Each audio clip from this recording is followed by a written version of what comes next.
Normaku ada 4, rupa-rupa macamnya. Agama kesopanan, hukum kesusilaan. Selalu ku patuhi, oke, tak pernah aku langgar. Normaku ada 4, ku jaga erat-erat.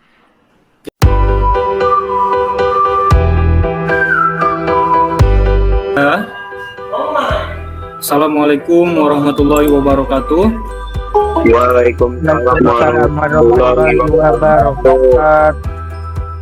Selamat pagi semuanya. Gimana kabarnya? Alhamdulillah baik, Pak. Alhamdulillah, Pak. Alhamdulillah sehat semua. Ganesha sehat. Sehat. Kesia, Nizar, Sehat, Pak. Alicia, Sehat, Pak. Dino, Yasmin, Rio. Sehat, Pak. Oke. Kita mulai ya, doa kepada Tuhan Yang Maha Esa sesuai dengan keyakinan kita masing-masing. Berdoa dalam hati, mulai.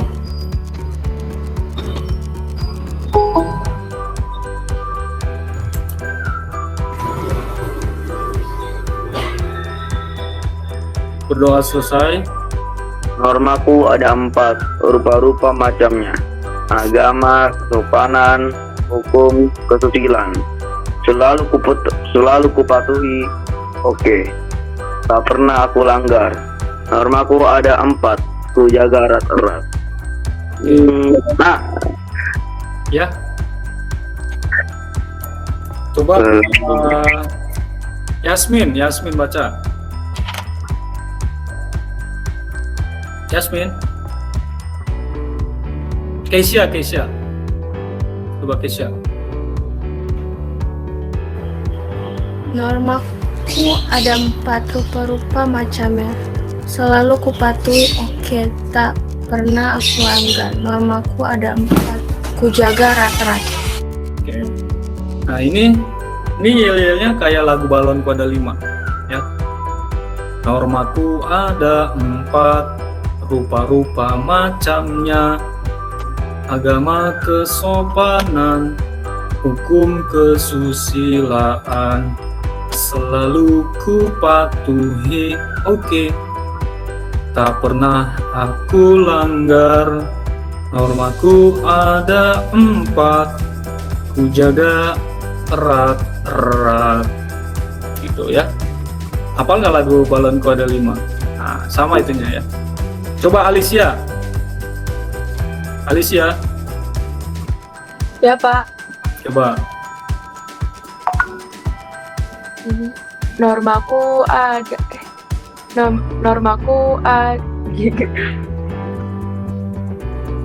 Normaku ada 4, rupa-rupa macamnya. Agama kesopanan, hukum kesusilaan. Selalu ku patuhi, oke, tak pernah aku langgar. Normaku ada 4, ku jaga erat-erat. Oke, terima kasih semuanya. Untuk minggu depan berikutnya yang lainnya ya harus hafal ya. Bapak tunggu nih minggu depan buat PR ya. Yel-yel norma, yel-yel bab 2. Baik, berikutnya bisa terlihat ya, bab 2 Norma dan Undang-Undang Dasar Negara Republik Indonesia tahun 1945. Nah, ini dalam materi bab 2 ini ada 5 poin yang terdapat di dalam materi norma ini ya. Ada yang pertama norma masyarakat, kemudian hak dan kewajiban kepada norma, Undang-Undang Dasar sebagai hukum tertulis, kemudian perumusan dan pengesahan Undang-Undang Dasar Negara Kesatuan Republik Indonesia tahun 1945, dan yang kelima amandemen Undang-Undang Dasar Negara Republik Indonesia tahun 1945. Nah, jadi poin-poin yang terdapat di dalam materi norma dan Undang-Undang Dasar ini akan kita pelajari. Tapi yang pertama kita akan membahas materi tentang norma di masyarakat ya.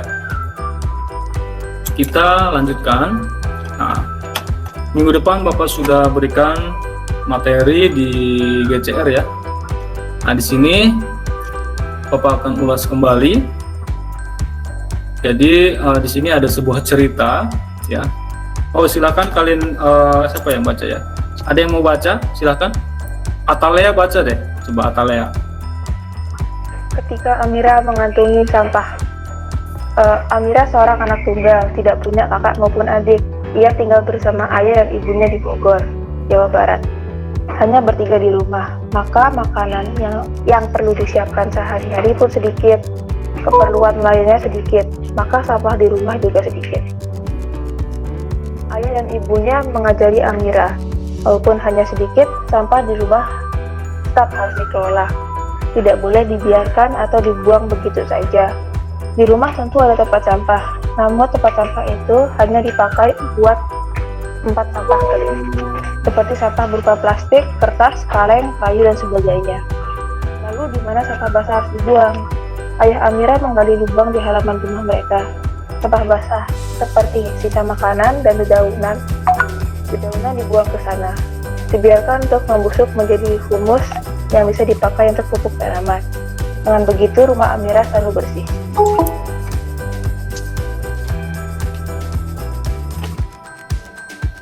Terus? Begitu, Ibu Amira menemukan hal aneh pada anaknya. Saat mengambil rok seragam sekolah anaknya, Ibu Amira beberapa kali menemukan sampah di saku rok itu. Kadang berupa kertas atau plastik bekas buku jajanan.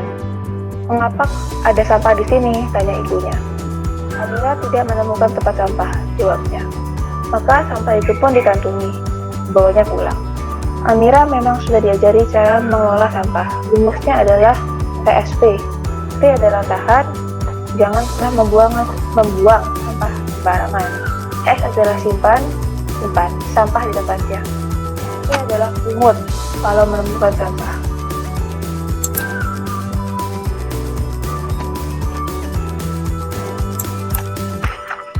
Ayah Amira mendapat ilmu TSP dari A.A. Jim, seorang ustadz di Bandung. Kalau mau hidup sehat, menurut A.A. Jim, setiap orang harus mempraktikkan TSP untuk mengelola sampah. Harus T, tahan untuk tak membuang sampah sembarangan. S, simpan sampah hanya tempatnya, serta P, pungut sampah yang ditemukan. Amira mempraktikkan TSP itu. Biasanya ia membawa kantung khusus di tas buat menyimpan sementara sampah. Kalau lupa membawa kantung itu, ia akan memasukkan sampah ke saku bajunya sendiri sampai ketemu tempat sampah yang benar. Oke, terima kasih Atalea. Kira-kira apa yang kalian dapatkan dari cerita Amira di sini? Jangan membuang sampah sembarangan. Ya. Jangan membuang sampah sembarangan. Oke. Ada lagi? Menjaga kebersihan. Menjaga kebersihan. Kemudian ada lagi? Kenapa ini berkaitan dengan norma? Kisah Amira ini kaitannya dengan norma, kenapa? Ada yang bisa menyimpulkan?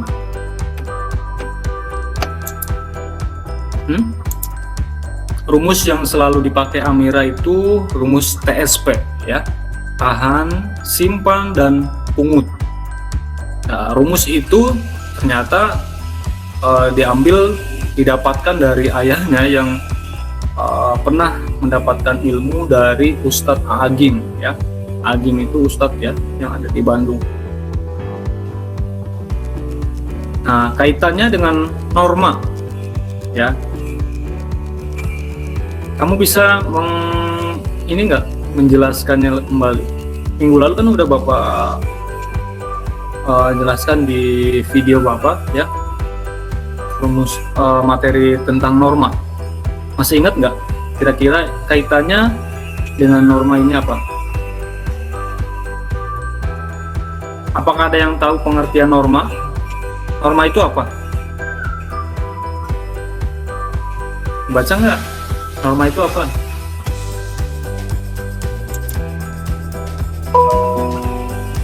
Hah? Oke. Jadi kalau di kalau di lingkungan rumah kita semuanya ya, ternyata di rumah kita ini kan ramai ya. Suasana rumah itu kira-kira penting nggak sih untuk merasakan ketertiban, aman? Di rumah kalian tertib nggak? Perlu nggak aturan di rumah kalian sendiri? Perlu, Pak. Perlu, Pak. Perlu, Pak. Harus dipatuhi tidak? Harus, Pak. Harus, Pak.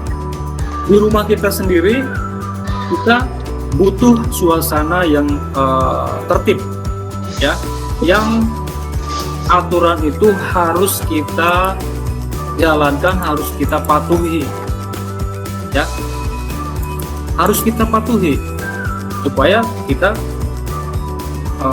bisa merasakan suasana yang aman, nyaman, tertib ya. Dan banyak aturan yang dibuat ya, diantaranya di situ aturan untuk saling menjaga kesopanan. Jadi tidak hanya aturan untuk menjaga kebersihan ya. Nah, tadi kan di cerita Amira itu adalah cerita di mana kita harus bisa menjaga kebersihan, menjaga untuk selalu membuang sampah kepada tempatnya ya, yang selalu dilakukan Amira. Jadi perlunya aturan itu bukan hanya di dalam keluarga, namun juga bisa dilakukan di masyarakat, di setiap ada perkumpulan orang-orang banyak yang berbeda budaya, yang sama budaya, yang satu wilayah, satu tempat ya, supaya semua orang di masyarakat itu hidup aman, tentram. Dan ini perlu sekali adanya aturan untuk bersama yang harus kita patuhi oleh seluruh warga ya, karena itu setiap masyarakat memiliki aturan masing-masing ya. Di masyarakat A, masyarakat B yang tinggalnya di wilayah, apalagi di Indonesia kan berbeda provinsi, berbeda budaya. Provinsi Jawa Barat, Provinsi Jawa Timur itu punya aturan sendiri. Jadi mereka itu perlu adanya aturan ya, perlu adanya aturan bersama yang harus dipatuhi. Contohnya sekarang pada saat pandemi, seluruh dunia bahkan ya, seluruh dunia bahkan diwajibkan untuk memakai masker. Itu aturan ya yang harus kita patuhi. Itu hal kecilnya ya. Nah, kemudian di dalam norma masyarakat ya, di dalam norma masyarakat juga tentu kita harus tahu aturan seperti apa yang harus kita jalankan, yang harus kita lakukan, yang harus kita terapkan. Kira-kira gambar yang Bapak tayangkan itu gambar apa sih? Orang yang sedang mengetuk pintu. Ya, Orang yang sedang mengetuk pintu, Pak. ya, yang sedang mengetuk pintu. Ketika kita ingin memasuki rumah, ya, yang harusnya kita lakukan itu apa? Yang pertama, dengan mengetuk pintu, kemudian mengucapkan salam terlebih dahulu. Nah, walaupun rumah itu adalah rumah kita sendiri, ya, jangankan rumah orang lain, rumah kita sendiri. Perlu nggak sih seperti itu? Mengetuk pintu dan mengucapkan salam, ya. Nah, ini karena ini adalah kebiasaan yang kita lakukan, walaupun itu rumah milik kita sendiri. Apalagi kalau itu rumah orang lain, ya. Kalau rumah kita didatengin oleh orang lain, terus tiba-tiba orang lain itu masuk sendiri tanpa mengetuk, tanpa mengucapkan salam. Kira-kira ekspresi kita apa? Tiba-tiba masuk nih ke rumah Keisha, orang tidak dikenal, kaget nggak? Tiba-tiba masuk. Tiba-tiba Keisha masuk ke rumah Alicia tanpa ada informasi, langsung masuk aja. Alicia tahu Keisha, tapi kok Keisha masuk ke rumah aku, dia nggak ketok pintu, main masuk aja. Tapi kan orang tuanya nggak tahu, orang tua Alicia bahwa itu Keisha. Ini Keisha bukan sih. Nah, kalau Alicia tahu, tapi kan kita melihat orang lain masuk ke rumah kita, pasti kita merasa, oh, ini nggak kok seperti ini. Dia nggak mengucap salam, tidak mengetuk pintu. langsung nyelonong ya. Nah, itu norma yang ada di masyarakat ya, yang harus kita terapkan ya, dengan cara mengetuk pintu dan memberikan salam. Ini merupakan salah satu contoh norma ya. Begitu juga selalu tidak hanya mengetuk pintu, nah tapi ada lagi menghormati orang tua, menghormati teman, guru ya, dan lain-lain. Walaupun orang tua kita mungkin keliru ya, kalau orang tua kita keliru, kita juga harus mengingatkan ya, bahwa itu perlu diketahui oleh semua orang supaya kita merasakan hidup kita rasa tertib, aman, damai, dan semua bisa merasakan ya. Nah, selanjutnya, jadi norma ini merupakan aturan ya untuk menata kehidupan manusia di dalam masyarakat. Dan di sini sudah dijelaskan dalam Kamus Besar Bahasa Indonesia ya. Di dalam Kamus Besar Bahasa Indonesia diartikan bahwa norma adalah aturan atau ketentuan yang mengikat warga atau kelompok dalam masyarakat supaya tujuannya adalah terjalin hidup yang tertib, aman, damai, dan sebagainya ya. Ingat ya, jangan sampai kalian tidak tahu apa sih arti norma itu ya. Jadi sudah dijelaskan di dalam KBBI atau Kamus Besar Bahasa Indonesia bahwa norma ini adalah aturan atau ketentuan yang mengikat warga atau kelompok masyarakat ya, yang harus dipatuhi dan dijalankan.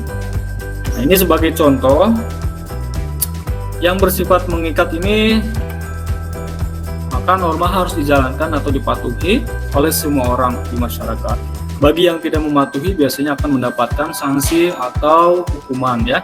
Sanksinya bermacam-macam di sini bentuknya, tergantung perbuatannya. Ada sanksi yang berat ya. Sanksi yang berat itu biasanya dilakukan seperti pencurian ya, perbuatan yang tidak, perbuatan keji atau jahat. Nah, itu biasanya sanksinya berat, bisa berupa hukuman mati atau hukuman lainnya ya. Kalau di Indonesia hukuman yang paling terberat itu adalah hukuman mati ya. Itu juga tertentu bagi kasus yang apa yang dia lakukan. Nah, ini contohnya yang paling sederhana yang sudah yang ada di lingkungan kita pada saat sekarang ini di musim pandemi. Tentunya kita harus bisa menjalankan, mematuhi aturan ya, memakai masker ya, dilarang berkumpul, selalu menjaga kebersihan dan sebagainya. Kemudian ketika berkendara juga harus mematuhi, selalu memakai helm dan ya. Berikutnya, jenis-jenis norma ini yang tadi Bapak buatkan di yel-yel ada 4 ya. Ada norma agama, kesusilaan, norma kesopanan, dan norma hukum. Kita akan bahas yang pertama adalah norma agama. Norma agama ini adalah kaidah atau aturan yang bersumber pada hukum agama atau kitab suci yang berasal dari Tuhan Yang Maha Esa. Norma ini isinya adalah perintah dan larangan ya. Tujuannya untuk mengatur manusia supaya mendapatkan kebahagiaan dunia dan akhirat ya. Jadi kalau kita menjalankannya dengan baik, kita akan mendapatkan pahala, dan kalau sebaliknya kita akan mendapatkan dosa. Seperti apa? Yang harus kita lakukan seperti apa sih Pak? Yang sesuai dengan norma agama, ya, perbuatan, contohnya ibadah, ya, tolong menolong, ibadah, saling membantu dan sebagainya. Bisa dipahami nih, ya? Contohnya ya. Kemudian yang kedua, ada norma susila atau kesusilaan. Ini berasal dari hati nurani manusia, ya, yang selalu mengajarkan kita untuk selalu berbuat baik sesuai dengan kata hati nurani. Setiap manusia itu dikaruniai hati nurani agar dapat membedakan perbuatan yang baik dan buruk. Ya, yang harus kalian pahami, ya. Ini contoh perbuatan yang baik yang dilakukan oleh masyarakat sesuai dengan norma kesusilaan. Saling menolong, membantu yang kesusahan, dan selalu menjaga kerukunan, ya. Menghindari perbuatan yang buruk, perbuatan jahat. Ya. Bisa dipahami, diterapkan di kehidupan kita. Ya. Kemudian yang ketiga, norma kesopanan, ya, atau norma sosial. Ini bersumber dari tata krama atau kebiasaan masyarakat, dan ini bersifat menyeluruh. Ya. Norma kesopanan ini berawal dari hubungan yang terjadi antar manusia yang kemudian membentuk aturan-aturan yang disepakati bersama. Contohnya di sini, ya, selalu menghormati orang yang lebih tua, ya, izin pergi ke sekolah dengan cara mencium tangan dan berpamitan. Nah, ini contoh yang gambar yang berikutnya. Saat pulang sekolah, mereka siswa-siswi bersalaman dengan Bapak Ibu guru. Kemudian saat makan juga tetap menjaga sopan santun, ya, tidak boleh berbicara, kemudian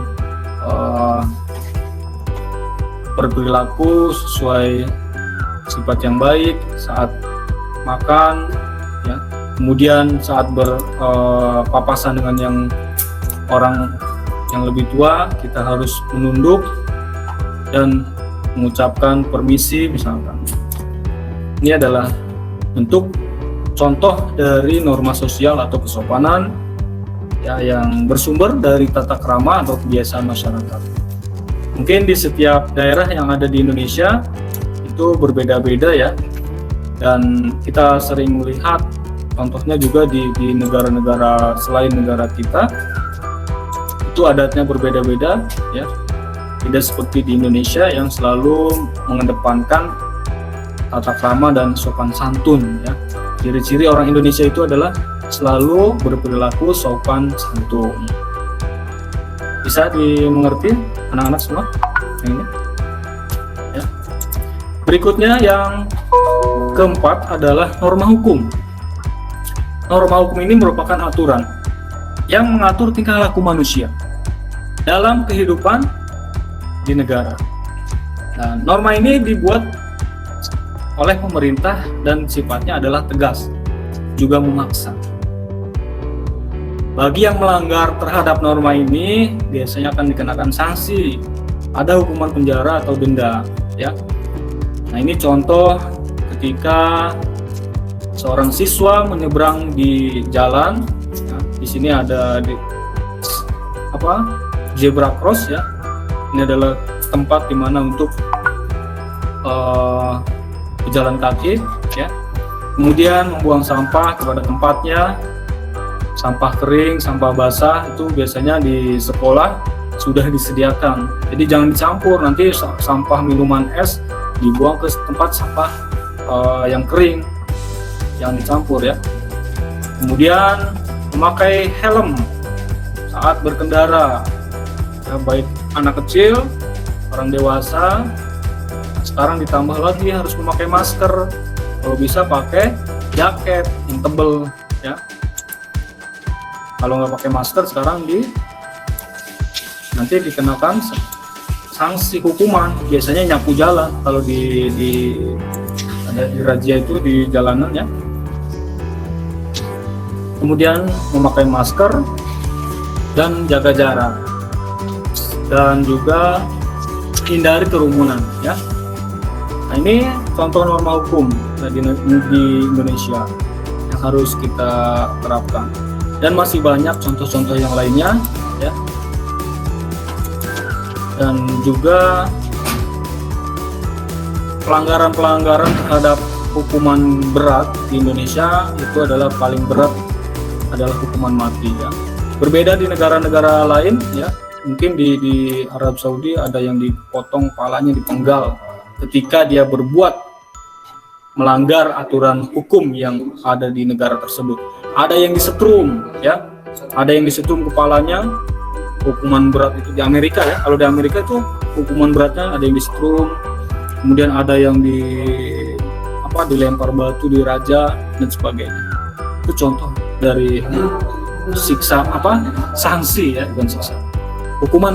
Ada hukuman penjara seumur hidup juga ada ya. Bisa dimengerti semuanya yang ini, paham ya? Paham, Pak. Nah, ini selanjutnya norma sumbernya ya.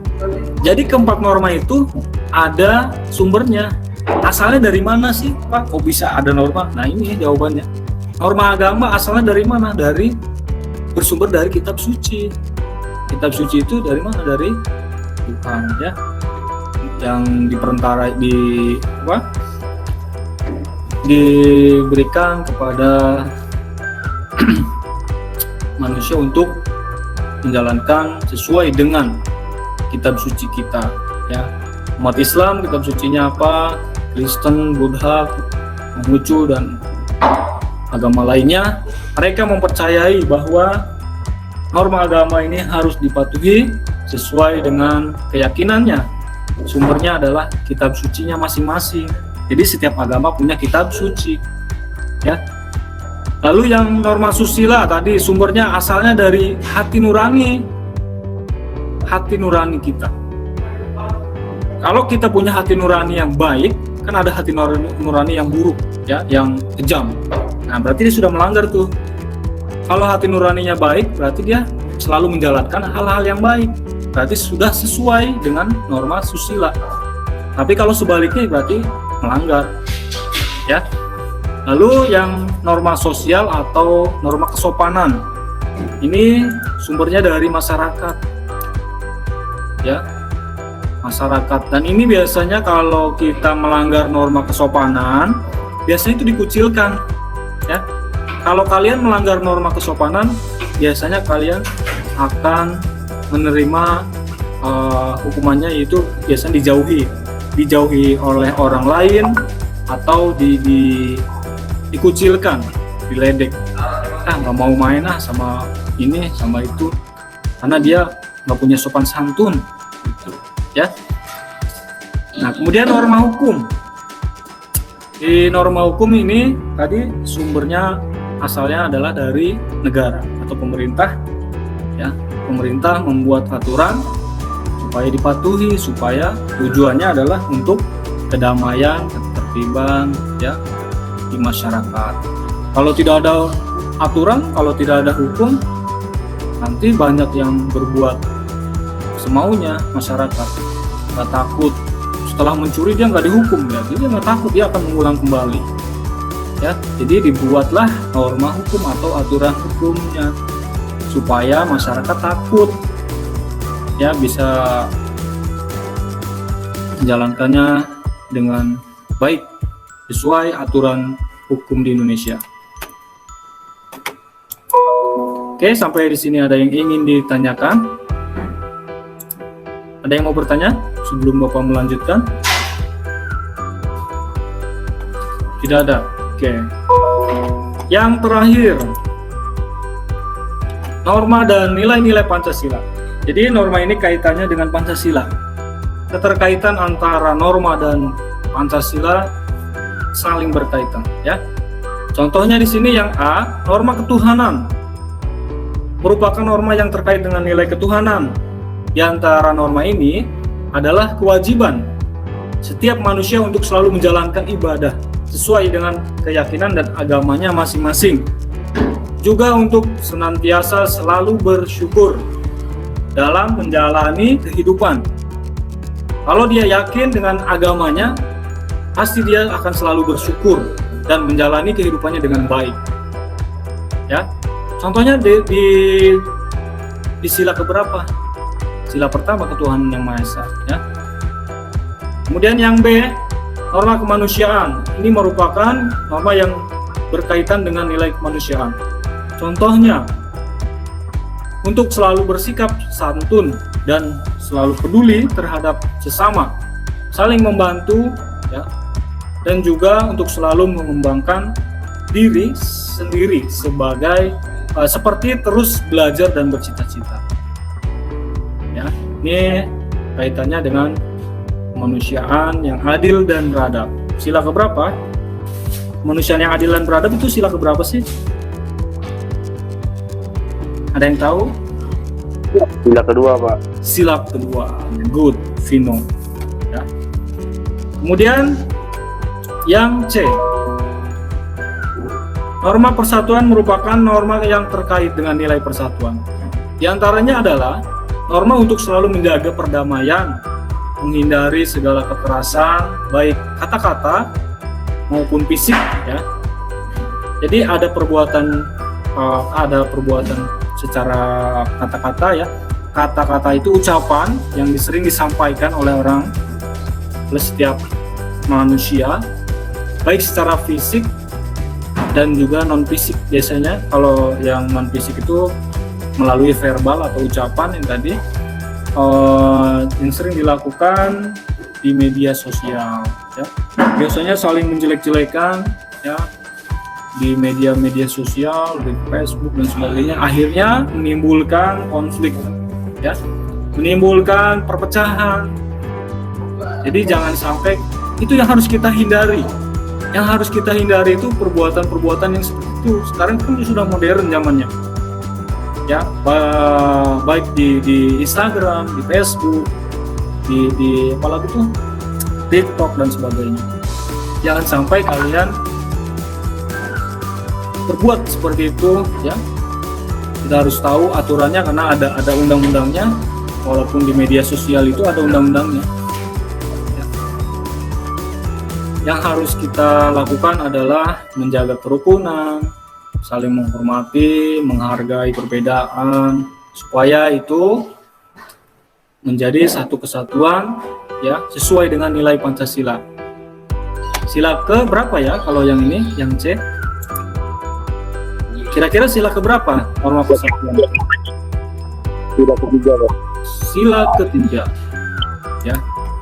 Yang keempat, yang D. Norma kerakyatan merupakan norma yang terkait dengan nilai kerakyatan, seperti norma untuk selalu berkomunikasi dan berdialog dan bermusyawarah dan selalu menjaga demokrasi. Norma ini mementingkan kehidupan bergotong royong, kerjasama, ya, dan selalu memberikan keadilan, ya, selalu mementingkan kepentingan bersama, bukan kepentingan diri sendiri. Ya, kaitannya adalah norma kerakyatan, merupakan norma yang terkait dengan nilai kerakyatan. Contohnya itu tadi, ya, selalu bekerja sama, gotong royong. Kira-kira ini sesuai dengan sila keberapa? Ayo. Sila keempat, Pak. Pak. Sila keempat. Iya. Kerakyatan yang dipimpin oleh hikmat, kebijaksanaan dalam permusyawaratan dan perwakilan. Ya. Nah, setelah terjadi bencana pandemi, pemerintah mengeluarkan peraturan agar semua orang selalu menggunakan masker, contohnya hidung, mulut, dan semua harus berada di rumah. Dan ini harus bisa harus kita lakukan, ya, sesuai dengan aturan itu. Karena itu adalah sebuah bentuk contoh dari perwujudan dalam mematuhi norma. Kemudian ada satu lagi, Bapak lupa nggak tulis nih. Yang E, mewujudkan keadilan dalam kehidupan bermasyarakat, berbangsa dan bernegara. Ya. Jadi ada 5, ya, bukan 4. Sorry.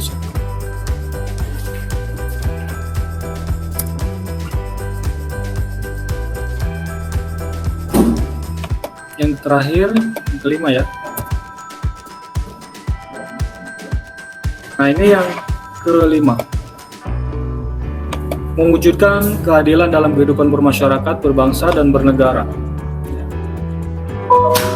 Bila seseorang merasa dirugikan oleh orang lain, orang tersebut dapat mengajukan gugatan atau ke pengadilan sehingga ia dapat memperoleh hak, ya.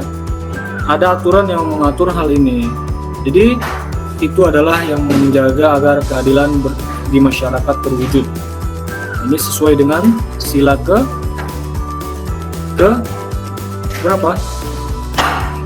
Kelima, Pak. Jadi hak dan kewajiban, ya. Jadi keadilan itu hak kita semua, ya. Hak kalian semua. Kalau kalian merasa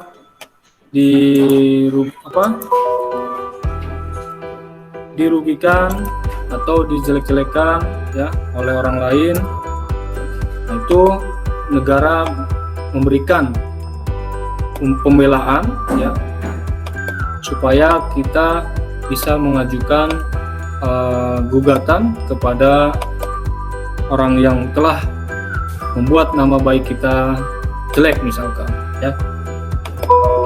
Kita bisa mengajukan ke pengadilan untuk memperoleh hak kita yang sudah dijelekan oleh orang lain. Itu yang kelima, ya, mewujudkan keadilan dalam kehidupan bermasyarakat. Baik, dan ini penting sekali, ya, pembelajaran norma ini. Dengan adanya pengaturan yang di dalam norma ini, setiap orang akan mendapatkan manfaat, ya. Ada yang ingin tanyakan, ya? Ino, Alicia, Keisha, yang lainnya? Nanti nulis pembinaan wali kelas itu cuma sebagian orang doang ya, Pak? Semuanya. Oh, Semuanya lah. Semua kelas 7A sampai 7G itu setiap hari Jumat wali kelasnya masing-masing.